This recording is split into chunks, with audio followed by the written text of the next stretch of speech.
नमस्कार, rice news में आपका स्वागत है। तो पेश है आज की अहम खबरें। कोरोना वायरस देश भर में विकराल रूप ले रहा है। आम आदमी के मन में इस वायरस को लेकर डर का माहौल है।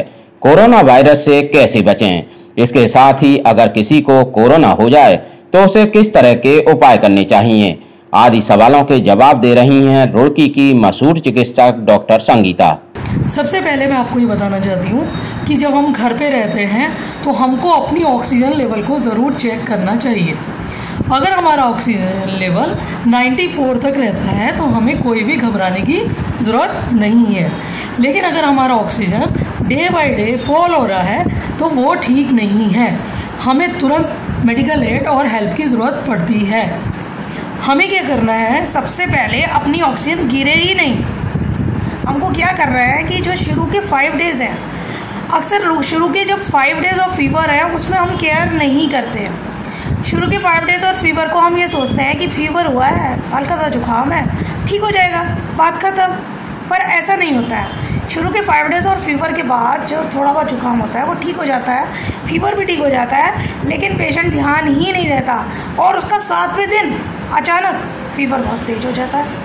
उसको पता चलता है कि मेरे को तो अब लंग्स में भी सांस लेने में भी खिंचाव हो रहा है, मुझे प्रॉब्लम आ रही है, और वो ऑक्सीजन भी चेक नहीं करता। तो कैसे हमें पता चलेगा कि हमारा जो ऑक्सीजन लेवल भी गड़बड़ हो गया है और हम ठीक कैसे होंगे? तो हमारे लिए सबसे इम्पॉर्टेंट है कि हम अपने ऑक्सीजन लेवल को मेंटेन रखने के लिए 3 बातों का ध्यान रखिए, जो कि आपको सब लोगों को अधिकतर पता भी है। अनुलोम विलोम,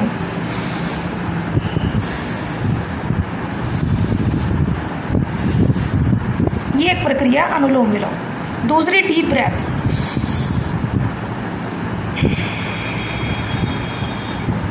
और कुछ लोग अपना हाथ यहाँ पर रखकर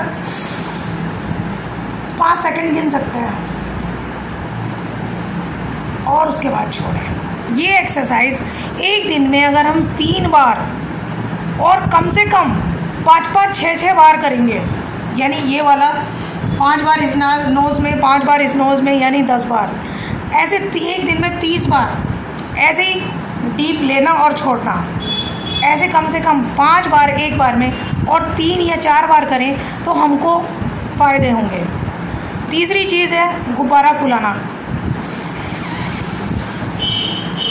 गुब्बारा फुलाने से भी आपकी लंग्स की कैपेसिटी इंक्रीज़ होती है, लंग्स हमारे हेल्दी होते हैं। क्योंकि आपने देखा होगा कि जो कोरोना है वो सबसे ज़्यादा हमारे नोज़ ट्रैक्ट से होकर गले में जाकर हमारे लंग्स को डिस्टर्ब कर रहा है, लंग्स में निमोनिया डेवलप कर दे रहा है। और जितनी भी दवाइयाँ हम लोगों को मिल रही हैं वो मार्केट में या कैसे भी, हम लोग जितनी भी खा रहे हैं वो सब एंटीबैक्टीरियल है, जबकि ये बीमारी वायरस के कारण है। और वायरस का ट्रीटमेंट एंटीवायरल ड्रग्स है, जो कि मुझे समझ नहीं आ रहा है कि सब लोग शुरू से क्यों नहीं दे रहे हैं। जिस तरह से जब कभी डेंगू हुआ था तो अगर आपको याद हो तो डेंगू में ये बोला था कि आपको एंटीबायोटिक्स की ज़रूरत नहीं है, लेकिन सब डॉक्टर्स उसको सेकेंडरी इन्फेक्शन समझकर एंटीबायोटिक्स देते हैं। लेकिन इसी तरह से हम लोग पेशेंट को डॉक्सीसाइक्लिन दे रहे हैं, एजिथ्रोमाइसिन दे रहे हैं, तो ये सेकेंडरी इन्फेक्शन को तो रोकने का हम पूरा इंतजाम कर रहे हैं, लेकिन वायरल को रोकने का हम क्या इंतजाम कर रहे हैं? हम लोग कोई भी एंटीवायरल ड्रग्स नहीं दे रहे हैं, जबकि हर पेशेंट को एक एंटीवायरल ड्रग जरूर मिलना चाहिए।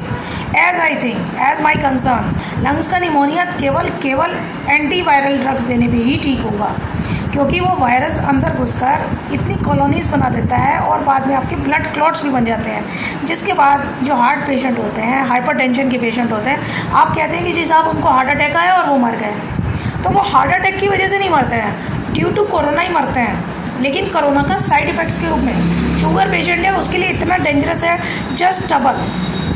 अगर शुगर कोई पेशेंट है और उसकी शुगर कंट्रोल नहीं है और ये वायरस उसकी बॉडी में पहुंच जाए और 200 अगर शुगर है तो समझ लीजिए ये वायरस उसको 400 कर देगा। तो हमको इस वायरस की टॉक्सिसिटी को समझना है, हमें इसकी ब्लड प्रेशर की टॉक्सिसिटी को समझना है, हमें लंग्स की प्रॉब्लम को समझना है, हमें हार्ट डिजीज़ को समझना है। हमें हमेशा ध्यान रखना है कि अगर हमारा ब्लड प्रेशर ज़्यादा बढ़ रहा है तो हमको ऐसी कोई दवाई जो भी हम लेते हैं उसको थोड़ी मात्रा में ज़्यादा लेनी पड़ेगी। अगर हमारा बीपी कंट्रोल नहीं हो रहा है तो सेकंड थिंग, अगर हमने शुगर की दवाई लेते हैं और हमारा शुगर कंट्रोल नहीं हो रहा है तो हमें शुगर के लिए चाहे इंसुलिन लेना पड़े, लेकिन हमें शुगर कंट्रोल कर कर ही लेना चाहिए। हम अक्सर सुनते हैं कि वैक्सीन लगी और किसी पेशेंट की डेथ हो गई। तो वैक्सीन लगने से केवल डेथ की पॉसिबिलिटी तभी है अगर पेशेंट को कोविड हुआ है, अगर पेशेंट को कोविड कहीं से लगा है जो उसे नहीं पता था, कोविड कहीं ना कहीं से, चाहे आपका उस लाइन में लगने से ही हुआ हो, पर कोविड ज़रूर था उस पेशेंट को, और जो उसको नहीं मालूम था, वैक्सीन के बाद उसने बुखार आया, टेस्ट कराया तो उसे पता चला कि साहब मैं तो कोविड पॉजिटिव आ गया हूँ, या कोविड नेगेटिव भी दिखा रहा है लेकिन लक्षण सारे कोविड के आ रहे हैं। That is called Covid outbreak. हमें हमेशा इस चीज़ पर ज़्यादा फोकस करना है कि हमें उस दिशा में नहीं जाना है जहाँ हमें ऑक्सीजन की ज़रूरत पड़े, जहाँ हमें बेड की ज़रूरत पड़े, जहाँ हमें हॉस्पिटल में परेशान होना पड़े। हमें ऐसा कोई काम नहीं करना है।